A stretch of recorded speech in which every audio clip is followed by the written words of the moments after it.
Villagers, thank you for all love and support. I appreciate you all. Our all in all, the Savior, the Protector, the Unifier, the Messiah, the King of Kings. The most loved.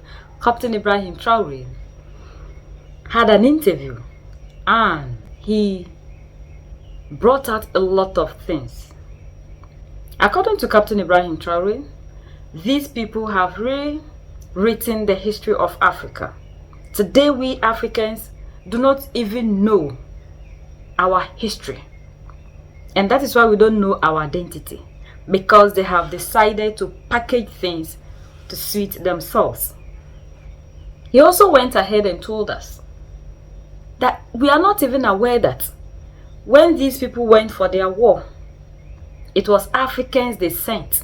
And after we have succeeded in liberating them, winning for them, they have to unalive all of them. And when they finally brought out the atomic bomb, Africans were used as an experiment to test the bombs that they brought out. See, all these things we are not aware. And then when they finish, they sit down and see the African as if we are children. What they are seeing happening in Africa, the revolution to say no to oppression, they sit there and say it's Russia that is instigating us. Russia is brainwashing us. Russia this, Russia that. That the narrative must change. Africans, we are not children as they sit down to think. And that these people, there will not be any day that will go by without them saying something concerning Mali, Niger, and Burkina Faso. They have become their target now. That our grandparents fought were put on the front lines as cannon fodder. And when they returned, they were killed like animals. Do people know that when France tested its first atomic bomb, it was black soldiers they placed nearby in the blast radius to see what would happen? Let's bring out the archives. Everything they've used against Africa is terrible. So all of this needs to be communicated so that young Africans understand, because there are still many who are asleep. Nazism. If the world had not been liberated from Nazism, we don't know what would have become of it. Our ancestors fought a lot in the European theatre, mainly in France, Belgium and Italy, to free the world from Nazism. So it's a common story that we share. Relations are doing very well, and I can say that for 2 years now they've been going very well. We are in a process of deepening the defence and security aspects, but also education aspects and commercial aspects. We have compiled the different components so that we can exchange a lot, share a lot of experiences, because we have a lot to learn about the educational side of Russia, especially in science. There are a lot of Burkinabe students already here in Russia at universities. There's also an objective for us to set up similar universities in Burkina Faso. I think the health services are cooperating well to support humanitarian action services. I think they themselves have contributed to diminishing their influence because they have a paternalistic view of our relations. And as long as they continue to see Africans like subhumans who aren't capable of thinking, who aren't capable of innovating, of inventing, we can never be friends. They have to stop this, because by treating us like this, it's as if they see black people as subhuman. That's dangerous. They have to change their language. Until today, there are young Africans who still have their eyes closed, who believe their lie, the story of the Second World War. Through communication, they've managed to reverse history. The media should play a big part in helping us. But you see, even in our media, there are some outlets that are imperialist. There are plenty of media outlets in the country that even fight regimes like ours. And they also spend their time spouting the same nonsense that the Western media spouts. But it's shameful. When you look at our production, we had a very good growth in 2024. In 2025, we hope to do even better. These are quite courageous reforms. When you take, for example, agriculture, we decided through the initiative of the offensive to plough the fields of our peasants for free. So last year we did it. This year again there are a good many tractors that we've acquired, and mechanised cells will be made available in various departments to increase the areas planted. We've grown vastly in water management through a structure that the National Office of Dams and Hydro-Agricultural Development has created to control the water and be able to produce at least 2 or 3 times a year. We've started to acquire mines. There are a lot of permits which allow our engineers to develop the necessary machines so that we could exploit our resources ourselves. And Russia is helping us with this. And in trade too, things are going very well with Russia. There's no reason we can't delve into all this further.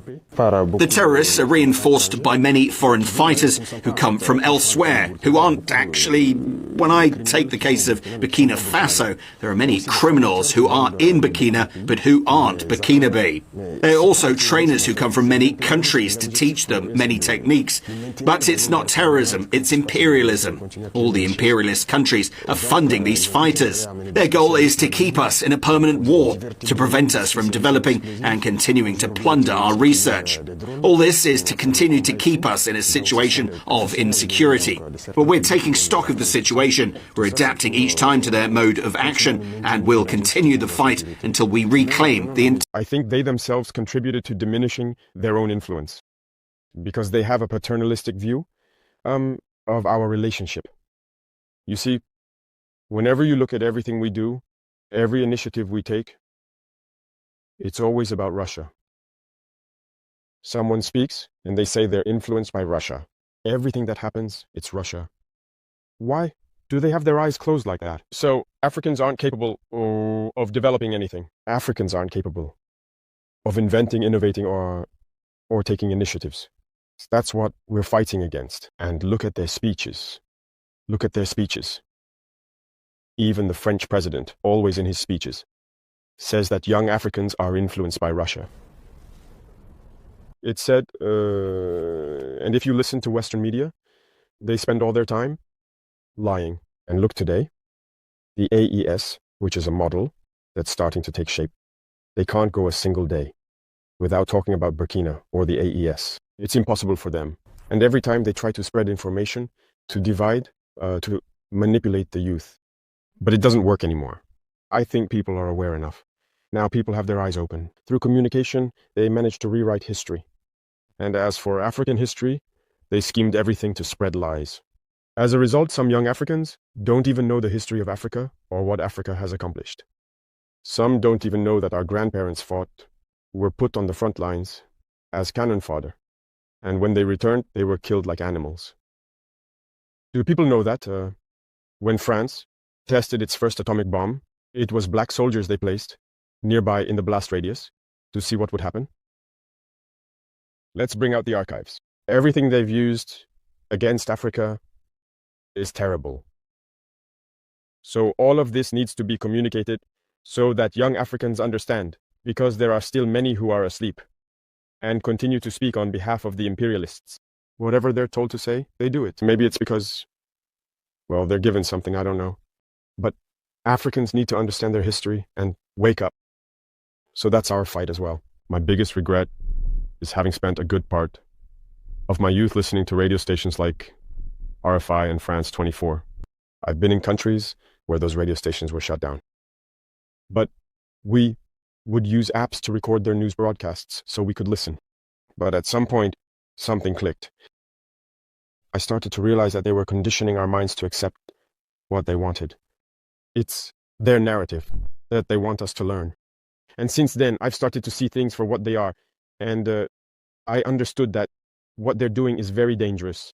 And today, more than ever, I realize that they have conditioned the minds, especially of Africans. So you can play a big role in awakening the consciousness of young people so that people understand how the world works and don't let themselves be led astray by those people.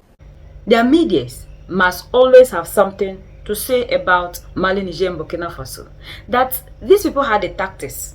You know, it was working very well on us. And that was why we helped them to take away Muammar Gaddafi. And that these people find comfort in that tactics, thinking that the African will continue to be that way. But unfortunately on their part, now we are freeing ourselves from these shackles. The African has now come to realize that these people are the reasons to which we are not moving ahead. And we are no longer buying into the narrative that they are giving to us. So they have to find somebody to tag. And now they are tagging Russia. There is Russia that is doing it. Was it Russia that rose up and told our forefathers to fight for freedom? Emmanuel Macron, like he rightfully said, will always come and talk about Africa as if Africa is its property. These people don't understand the reason to which we are fighting for freedom. They think that the African is not capable of doing anything. And when Africans innovate something, they find something to say about it. They don't see anything that the African does to be good. And they'll project it in that manner. And that is why till date we have bought into the idea that we are inferior. We can't do anything. Because that's the narrative these people always give to the African. These people were thinking that we'll continue to be sleeping. Like Captain Ibrahim Traore rightfully said, they bought even our journalists, some of them because of their stomach. They have to always say things that will please Yolo Popo. Till date, they are doing it, even our local media houses. And that is why whatever that is happening in Mali, Niger, and Burkina Faso that is good, these people will never talk about it. They only project what Yolo Popo is projecting on their media because they are all under these people control. And we will fight. We will not continue to have these resources. And you expect that the Africans should continue to be sitting here doing nothing for you to come and continue taking them. Then when you finish, you now point fingers at us and tell us how poor we are, how we can do anything for ourselves. Unity is the only thing that will give us the freedom. And that is why these people are making sure they continue to create the division for them to thrive. And it is our leaders who are helping them to make this a success. Because the leaders have been kept there by these people. So they have no other option than to obey what their masters are saying. If not, if truly Africa is looking for freedom, why can't we unite? If Africans truly want to unite, we know the Berlin Conference was used as a tool to conquer Africa. And after we've got to know the reason to which this Berlin Conference was organized, we are still here, giving sanctions to countries that have risen to say no to oppression, saying they have to come back to oppression, because democracy, as we know, is oppressors' rule. It is there to oppress the African and never to help Africa to move forward. Any system that was given to us was never meant for the good of Africa. Let us fight to give a better Africa to the generations to come. United we stand, divided we fall, and united we keep standing forever and ever. The greatest enemy of the African is mental slavery. So let's decolonize ourselves from mental slavery.